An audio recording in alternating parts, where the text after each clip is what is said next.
Hi everybody, I'm Jennifer and I'm Minimalist My Way. Thank you for joining me and watching this video. Today I'll be talking about one way I save money, which is to freeze food. So, kind of a weird minimalism topic, right? But my big reason that I want to do minimalism and why that makes sense for me in my life is I want to be able to use more of my money in a way that I want. So if I, instead of spending money on a brand new car that I have to make car payments on, and it costs more to have insured, and the license plates cost more, and more on maintenance and all of that stuff, instead of doing things like that, I like to conserve and use the things I have so that I save money, so that if I were to lose my job or someday if I wanted to retire, I would be able to do so comfortably without worrying about giant car payments and insurance payments and things like that. So that's kind of how this all ties in. So it is summertime right now, and I have a vegetable garden in my backyard. It's a pretty small garden, but and I have even scaled it back in recent years. But this year I had one zucchini plant, and it just kind of went crazy and put out pounds and pounds and pounds of zucchinis. In another twist of fate, some friends went on vacation and their garden was producing at the time, and so they said go over there and get what you can because it's just going to go bad while we're gone. So I inherited some zucchinis that way. So I use zucchinis for I use fresh zucchinis when I use some fresh zucchinis. Obviously, I can't use them if they've gone bad. So I will use fresh zucchinis and things like stir fries and sandwiches and things when they are fresh. But that's going to be, per batch. I mean, per garden, that's going to be like 1 or 2 zucchinis before they would be too bad for me to do that. So I do use zucchinis for that, but I use zucchinis mainly for 2 other reasons. I make zucchini bread.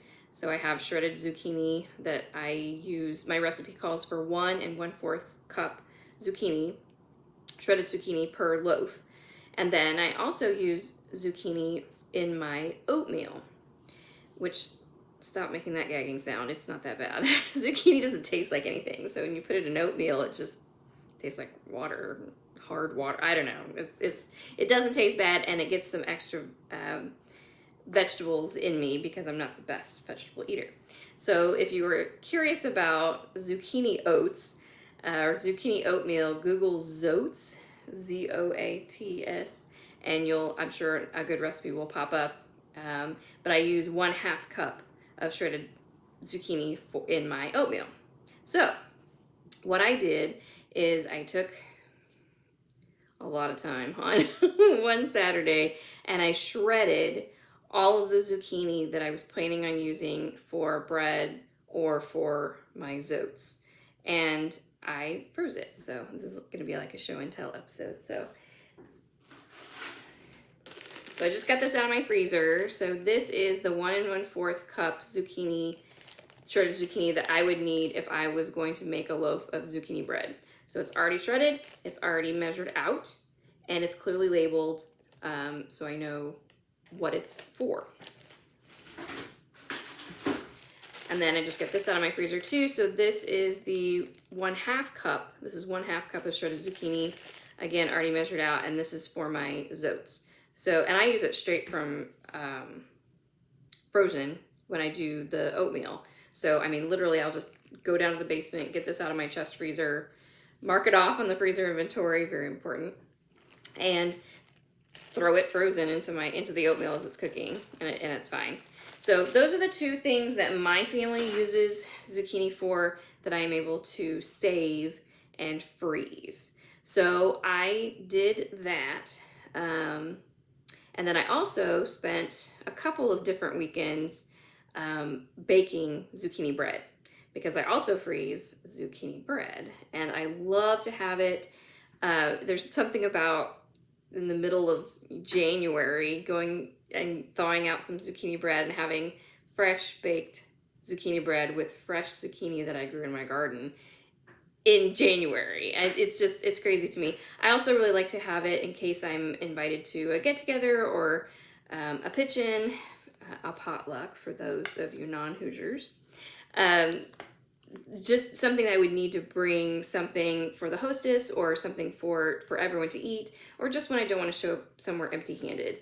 You know, you could go get a bottle of wine and hope that the hostess likes it, or you could give her some zucchini bread, and chances are, most people like zucchini bread. Some people are like, I don't want vegetables in my bread, but it tastes like every other bread. It tastes like banana bread, except it's zucchini, you know. So the ingredients are pretty much the same. So I do that. So I just got this out of my freezer. So this is my loaf pans. Here, I'll show you my loaf pans. So these were all purchased at garage sales. I've got 2 metal ones, and they're just regular size loaf pans. I literally got them for, I can't remember if it was 5 cents each or 10 cents each, but I mean, they're not in the best of shape, but I line them with parchment paper when I make my zucchini bread anyway, so nothing's touching the metal anyway. And then also at garage sales, I got these awesome loaf pans that are silicone. So I can just pop those suckers right out of there. Again, I usually use parchment paper in these as well, just because of the speed that I'm making the zucchini bread. I don't want to waste time even popping these out. And I've got to do it for the metal ones anyway, so I just usually line these with zucchini bread too. But as you can see, or with parchment paper too. So as you can see, they're pretty well loved. They looked brand new when I bought them. But again, at a garage sale, I think they were 50 cents. Ridiculous, but love that. So the loaves that come out of those pans are really big. So, and it's just me and my husband usually. So I freeze them in half loaves. So I just use a freezer storage bag, not a regular just storage bag. And then I write on there the date and what it is, so that I'm sure to eat up. Like in case I had some left over from last year's baking, I use those first. And then I have a deep chest freezer, so I can store them for 1 to 2 years, and freezer burn won't be a consideration as long as I squeeze all the air out of the bags. I haven't had a problem with it. And then if I need a whole loaf, I just thaw out 2 half loaves, put it on one plate, slice it up, and nobody knows the difference. So, but that's been the best for my family. And then this year, because my husband, I asked for these for Christmas, and my husband got them, I got silicone mini loaf little pans here. So I was able to do these as well. So that's what we're eating right now. Put that over there. That's what we're eating right now this week. I call them tiny loaves, because my nephew says that when he gives you a tiny hug, he's like, I'll give you a tiny hug. So these are tiny loaves, but we're about halfway through this one, but I thought they were really cute. And I thought for gifts too, you could give a whole loaf, but it's just a little tiny one. So I may do this again at Christmas and use some of the zucchini that I already have shredded up and make little tiny loaves for just giving away at Christmas or whatever. But yeah, we're eating this one. It smells so good. Nutmeg and cinnamon. So just super fun. So I usually, when I thaw them out, on the counter, usually within 12 hours. They are thawed enough to where you can eat them. And then I just put them, I usually bake a bread in the bread machine every week. But this week I'm using zucchini bread. So I just have a big container that the loaf from the bread machine fits in. So that's why I just do that. And I just keep it sealed. And then we usually go through that in less than 5 days or so. So I've not had any mold issues as long as we go through it in that amount of time. So that's what I do. And that's just one of the things that I freeze. And it saves money. You don't have the waste. Because you just can't eat. If you have a vegetable garden, it's almost impossible, even if you just do 1 or 2 plants of each kind of vegetable, it's almost impossible to eat everything you grow before it goes bad, because it all comes on at the same time, or it seems like that to me. So that is something I do with zucchini. I would encourage you to uh, use common sense on freezing things. If you don't have the freezer space, like I have a chest freezer. It's not super big, but I know I can put up, what did I do? I think I did 20 loaves because that's how much zucchini I had. And then so those, I cut those in half and freeze them in half loaves. So I think and I saved some and I gave some back to the family that gave us zucchinis too. So I think I actually froze like 36 or 37 of these in my freezer. But I have room to do that. So if you do not have room to freeze that, please do not make like 20 loaves of zucchini bread and not have anywhere to freeze it. Or if you don't have a chest freezer and only have the freezers that are attached to a refrigerator, those, because they freeze and thaw differently than a chest freezer does, the freezer burn will set in more quickly. So don't think that you can put those in that kind of a freezer for 1 to 2 years, because that's probably not going to work there. It's not going to be edible after that amount of time. 3 to 6 months, you might get away with that. So maybe you could make, 5 loaves of zucchini bread, cut them in half, and then you'd have 10, and you can eat those in the next 2 to 3 months. If your family does not like zucchini bread, do not bake a bunch of zucchini bread and freeze it. It won't do you any good. I mean, I guess you could make it just on the off chance that you're going to be going to, events or picnics or whatever. But yeah, think about it first and don't just freeze stuff, because that's even more wasteful than letting it rot in the garden would be, to be taking all of that time to process it, bake it, package it, freeze it, and then you don't eat it. So that'd be way worse. So, if your family doesn't like it, don't make it. If you don't have room to store it, don't make it. And if you're going to make it, don't skimp out on your supplies for freezing. I only say this because I've done that. And don't use just regular sandwich bags or the storage where it says storage bags. Get freezer bags. They're just a little bit thicker, and they're going to hold up a lot better to the long-term freezing. And definitely do write on there what it is and when you made it. So then because if even if you think, oh, there's only 5 loaves in here, you're going to forget one. It's going to be at the very bottom of the freezer. You're not going to know. And along with that, make sure you do have a freezer inventory sheet. I just have like a pad of paper or whatever downstairs. And anytime I add anything to the freezer or take anything out of the freezer, I mark it on there. So I know exactly how many half loaves I have, how many tiny loaves I have. So then and I know what batch they are. So if I made it on, July, what does this one say? Yeah, July 24th. So I made a bunch of them on July 24th. Well, maybe I made more a week later or a week earlier. So I'm going to want to eat them in the order as best as I can. If it's just 1 week apart, who cares? But if it's 6 months apart, you're gonna want to eat the ones you cook first. So that's just a little bit for me. And like I said, these loaf pans and things, I did not spend a lot of money. I got them at garage sales, and then I asked, when I knew what I wanted, I asked for things for my birthday and Christmas, and it's just kind of grown as I know we're going to eat it, and as I continue to grow things in my own garden. It's great. I'm just looking through my notes here. Okay.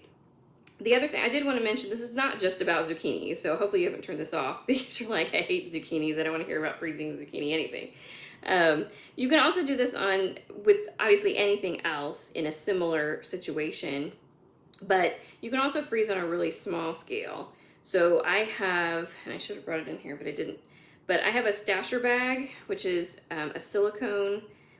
It's just like a storage bag, a Ziploc storage bag on steroids. It's a silicone bag.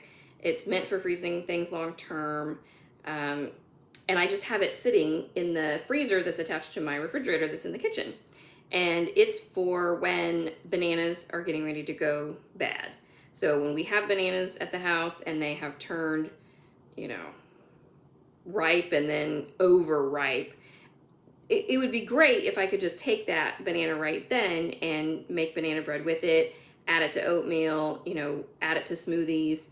You know, it would be great if I could do that, but my life isn't that way. If it's a Tuesday morning, I'm not thinking about baking banana bread with this nasty banana that's been sitting here too long. I'm thinking about I gotta go to work, you know, leave me alone. So I just have a that stasher bag in my freezer in my kitchen, and I just break the banana up. I peel it and I break the banana up into a couple of pieces or 3 pieces and put them in the bag, seal it up, close the freezer, and go about my day or life or whatever. So and then if I'm ready to either bake banana bread or make a smoothie or need something sweet for my oatmeal, something like that, I can just take the frozen banana out and either thaw it a little bit, or if I'm cooking something, I just throw it right in.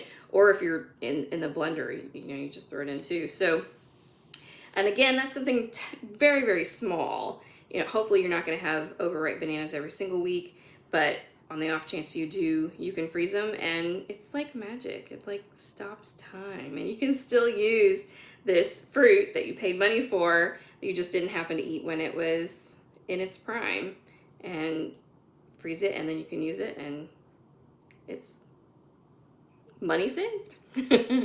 And you have it on hand when you need it. It's great. Sometimes I'll forget and I'm like, oh, I got those in the freezer.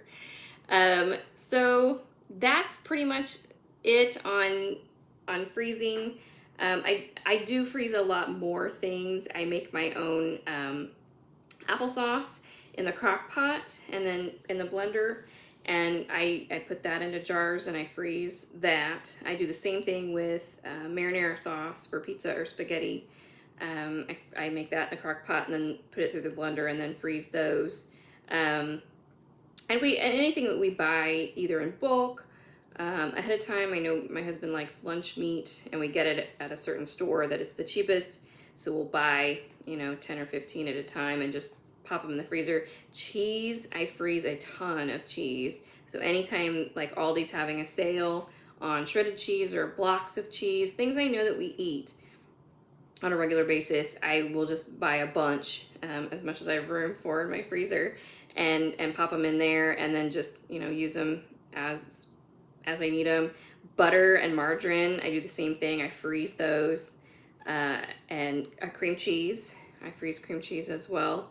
So my freezer is pretty full most of the time, even though I don't eat meat myself. That's what I used to have. When I used to eat meat, we had a freezer full of ground beef. When it would go on super duper sale, like over a holiday weekend or whatever, I would go and get a bunch in the big family packs, and then I would repack it into like 1 pound things or in patties, and freeze them that way so we could just pull them out. But now that I don't eat meat, we don't do that a whole lot because he doesn't eat a lot of that. He does the lunch meat, but we haven't had ground beef in the house in a long time. So, but you can't just think about what your family eats. Think about what goes to waste in your family. It's not really your fault. I mean, everybody has things go bad on them. It just happens. But think about what your family eats, what is kind of a pain to prepare. So like 1 loaf of zucchini bread, that is a pain to get out all those ingredients, to get out all of, you know, everything, and make sure I have everything on hand to make it. It's a pain. So when I batch cook things, whether it's zucchini bread or whatever, it's kind of like a bigger bang for my buck, because I just kind of set up stations where I just, you know, and I know what I'm doing because I've done it all day long, and it's makes the house smell great, and it's wonderful. So think about what your family eats, either that you prepare or that can be frozen. Let me know in the comments below what you freeze, what you batch cook and freeze, what you just stock up on and freeze. And let me know too if there's things that you have not had success with freezing. I know people claim that you can freeze milk, like if there's a big sale on milk, but I have never done that. and I've heard that it can kind of separate or it can explode. I don't know. So if you've done any of that, please let me know, and let everyone else know. But just a way to save money and maximize your time, your ingredients, and the magic stopping of time for these fruits and vegetables that would have gone bad, and you get to eat them months later. So pretty exciting. So please like and subscribe if you would, and check me out on Facebook at Minimalist My Way, and also my blog at minimalistmyway.com. Thank you.